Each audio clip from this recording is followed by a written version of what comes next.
Relief devices can be classified in many ways. Just to remind you, a pressure relief device is a device used to release the pressure of your system. Based on that, we have three types.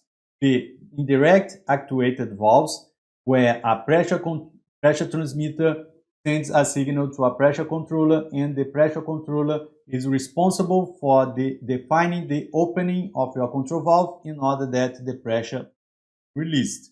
We have also the direct actuated valves, also known as reclosing relief devices, where the pressure of the system is responsible for opening the orifice of the relief device and with that release the pressure.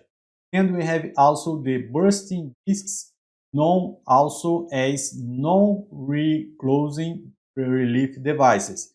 In this type, once the pressure achieves the set point, the relief device will rupture, and with that the pressure will be released, but it's not possible to reclose that without shifting or replacing the relief device. The selection of the relief device is a responsibility of the chemical process engineer.